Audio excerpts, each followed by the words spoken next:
नमस्कार दोस्तों, आप लोग कहते हैं ना कि झूठ का न्यूज फैला रहा है ये लोग, लेकिन आज मैं सच बोल रहा हूँ, सच के लिए लड़ रहा हूँ। लेकिन दोस्तों आज मैं आपसे एक बात कह दे रहा हूँ, आज नहीं मेरा दिल कह रहा है झूठ बोलने को, आज मैं सच बोल रहा हूँ। बिल्कुल यही बात है, ये ऐसा सच है जिसने मेरी रूह कपा दी है। इस तस्वीर में कुछ नहीं दिख रहा होगा आपको, ये जो आपके पीछे दिख रहा है, आपको बस दूर दूर तक इसमें गड्ढे बस दिख रहे होंगे। जानते हैं ये क्या है? ये उन मासूम बच्चियों की कब्रगाह है जिन्हें ईरान में मार दिया गया है। इजराइल और अमेरिका में हमला किया गया है मासूम बच्चियों के स्कूल पर। सुबह के वक्त जब वो बच्चियां स्कूल में पढ़ाई लिखाई कर रही थी, तभी के दौरान वहां पे वर्ल्ड ट्रेड सेंटर में मिसाइल गिराने वाले आतंकी थे ना, तो वो ईरान में बच्चियों के स्कूल में बम गिराने वाले उनमें बड़े आतंकी भी थे। तो आज मुझे सुन रहे हैं, मुझे देख रहे हैं वो लोग जो खुद अपने माँ बाप होंगे और किसी के बच्चे भी होंगे और माताएं बहनें होंगी, दादी दादाएं होंगे, तो इसमें आंसू आपके नहीं रुक पाएंगे। भाई 180 बच्चियों का जान गया है, एक झटके में मौत की नींद सो गई है। ईरान के मीनाम शहर में 28 फरवरी 2026 की सुबह करीब 11 बजे मीनाम गर्ल्स प्राइमरी स्कूल के प्राइमरी स्कूल में बम से हमला हो गया है।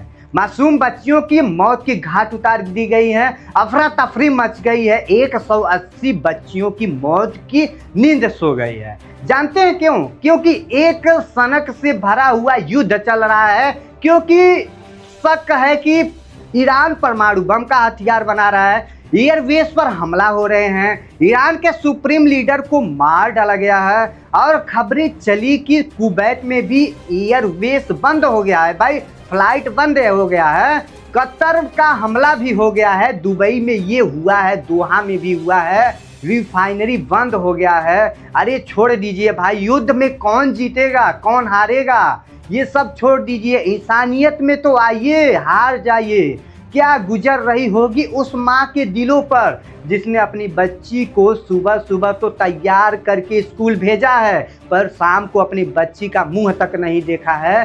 7 से 12 साल के बीच में क्या जिंदगी देखी होगी उन्होंने, उन्हें क्या लेना इस जंग से, क्या देना है इस नफरत और दुश्मनी से, उन्हें तो यह पता नहीं है। उन्हें तो यहाँ तक था कि स्कूल से छुट्टी होगी और घर मेरी बेटी लौटेगी, अपनी सहेलियों के साथ खेलेगी, माँ ने खाना बनाया होगा, पापा से चॉकलेट की जिद करती होगी भैया, लेकिन साथ साथ घूमेंगे। मगर हुआ क्या, एक झटके में, एक सेकंड में सब कुछ खत्म हो गया। एक पागल की सनक में लाशें बिछ गई और माँ अपनी बच्चियों को छाती से लगाकर चिपक कर रो रो कर बुरा हाल हो गई। इन बच्चियों की मयत में पूरी शहर उमड़ उठा है। कौन था ऐसा जो रो नहीं पा रहा था वहां पे? कौन था ऐसा जिसमें गुस्सा नहीं आया था? ये तस्वीरें आप देख सकते हैं।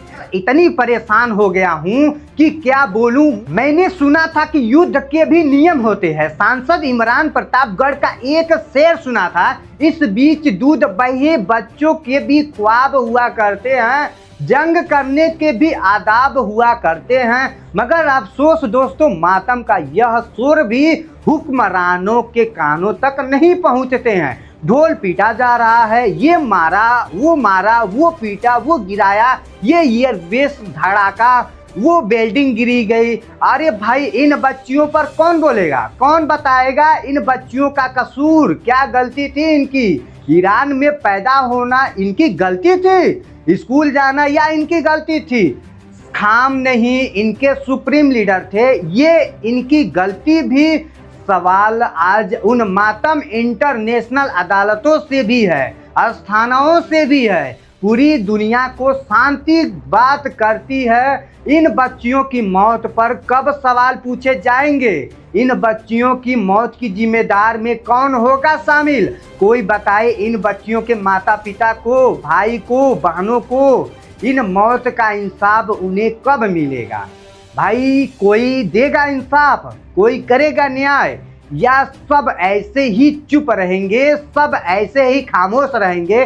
दोस्तों, ये राजनीति, ये कूटनीति, ये चुनाव, ये वो चुनाव, चलता रहता है। इमारतें हैं खड़ी फिर हो जाएंगी, रास्ते फिर बन जाएंगे, हथियार फिर से आ जाएंगे, लेकिन ये मासूम किलकारियां कहाँ से लौटेंगी? माओं को सुनी गोद के सवालों के जवाब कहाँ से मिलेंगे? कौन देगा इन माताओं की सुनी गोद के सवालों का जवाब? कौन देगा एक माँ की खाली कंधों को संभालने का उनको खिताब? क्या पाएगा?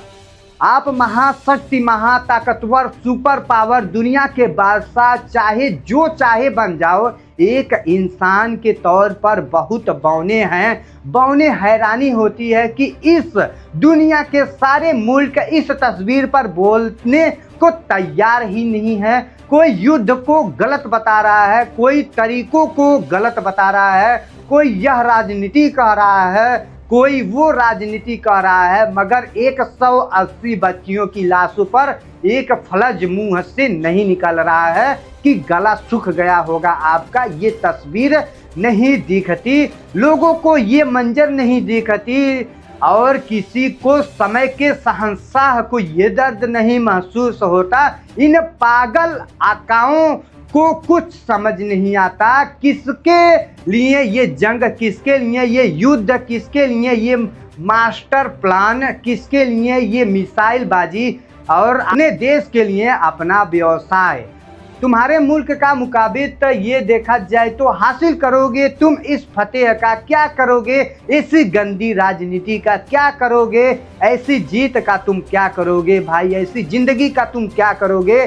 शर्म आना चाहिए तुमको। ना संवेदनाएं हैं, ना आंखों में पानी है, बस लड़े जा रहे हैं झूठी शान के लिए, गले कटे जा रहे हैं, पर भी आदाब है। और वो बच्चियां जो ईरान का भविष्य थी, ना जाने क्या क्या सपने होंगे उनकी आंखों में। अरे उन्हें तो सपना का मतलब भी नहीं पता होगा, ना जाने क्या क्या बनती वो आगे चलकर। अगर एक झटके में सब कुछ छीन गया, सब कुछ बर्बाद हो गया, तुम्हारा क्या होगा भाई? तुम आज लड़ोगे, कल जंग जीतोगे, फिर हार जाओगे, कल तुम फिर मुस्कुराओगे, कल तुम प्रश्न करोगे, मगर इन बच्चियों के घर वालों, इनकी माँ, इनकी बाप इस दर्द को कभी नहीं भूल पाएंगे। जब जब इस तस्वीर को देखोगे ना, तब तब स्कूल के पास से गुजरेंगे ना, वो अपनी बच्चियों का कब्र पर फूल चढ़ाएंगे, बार बार रोएंगे। और जब रोइएगा तुम्हारे इन संस्थाओं को, जब जब रोओगे तब तब तुम्हारे जैसे सन की लोगों को कोसेंगे, खूब कोसेंगे। अब लोग कुछ नहीं कहना है, मुझे बस दुआ कीजिए कि दोस्तों इन बच्चियों के आत्मा के शांति दे और इनके परिवार को सहने की शक्ति दे। इसी के साथ विदा लेते हैं। जय हिंद।